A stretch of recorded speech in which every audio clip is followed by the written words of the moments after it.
Hey guys, Farmer Jesse here.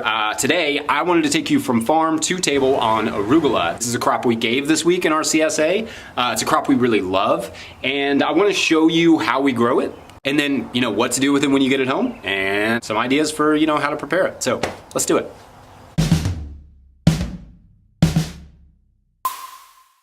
First, a bit of the farm stuff. Arugula is a brassica. It is a really kind of wild brassica. It's a little bit spicy, a little bit peppery, often used with citrus, those sorts of things in cooking, and it can be really tasty. I think anybody can love arugula, it just has to be done the right way. So let's talk a little bit about how we grow arugula. So arugula is grown really densely using this little contraption. This is our seeder. It's a 4-row pinpoint seeder. We use this to get it really dense. So when we pull back the row cover, you'll see that it's a really, really dense row of arugula. One, planting it so densely takes care of that space. So that helps us to eliminate having to grow a bunch of different rows of it. We just grow it all in one little square. It also reduces the amount of water we have to use to grow it. So that's a nice advantage to growing it so densely. It is more of a spring crop or a fall crop or a winter crop, but it's not much of a summer crop, even though we're kind of having summer right now.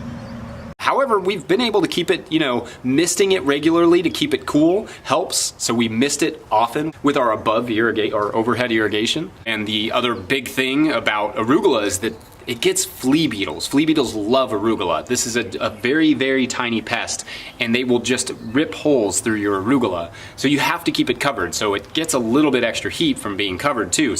But that also helps preserve the moisture. So it's kind of can be good both ways. And now let's talk maybe a little bit more about the table part. So when it gets to your house, if you're a CSA member, the first thing you need to do, we wash it, we spin it dry, but when you get it home, you need to get it into your crisper drawer. You're not gonna wanna leave it on the counter or even out in your regular refrigeration area. The crisper drawer kind of helps with that, keeping it humid enough and just, a nice cool place right there on the bottom, and the lower part of your fridge is the coldest spot in your fridge. So how to cook it is pretty simple. You don't have to cook it. I like making pestos out of it. I'll take, whatever I have, and this week you can use a lot of the stuff if you're in our CSA. We gave spinach and we gave green onions. You can use the green onion tops, you can use the spinach, the green garlic. Throw all that together in with the arugula and maybe some olive oil, maybe a splash of lemon juice, some Parmesan cheese, and grind that together by hand in a mortar and pestle, but you don't have to. You can also do it in a food processor. And use that, stir it into some pastas or spread it on a sandwich with some mayonnaise. It's fine.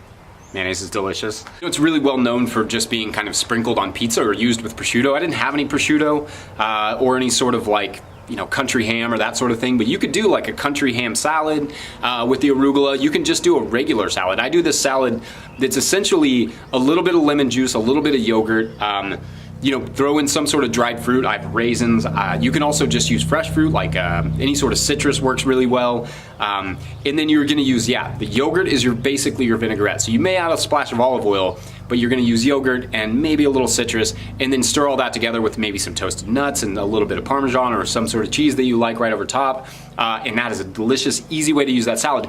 And those ingredients sort of, I don't want to say neutralize, they sort of balance out the arugula spice. So if you're not a big fan of the spice, the kind of bitter, using yogurt is a great way to kind of balance that out a little bit and make it a little bit less intense so that you can get a lot of those good characters of the arugula without having to get all the spice and all the bitter. You can cook it. I'm not a big fan of cooked arugula, but you can just throw it into sautés and those sorts of things right at the end of a pasta. Cook a pasta all the way down, maybe a little bit of cream sauce, and throw some arugula in just right at the end with a little bit of garlic. That's great. That's a great way to use arugula. So anyway, that's about it. So if you like this video, please like this video. Make sure to follow along. We'll go through all of our CSA vegetables eventually. It'll be a lot of fun. We'll show you how we grow them and show you where they come from and how most people grow them. So even if you're not a member of our CSA, it'll be good to follow along. And let us know if you guys have any questions. We're happy to answer them. Other than that, we'll see you guys later. Thanks, guys.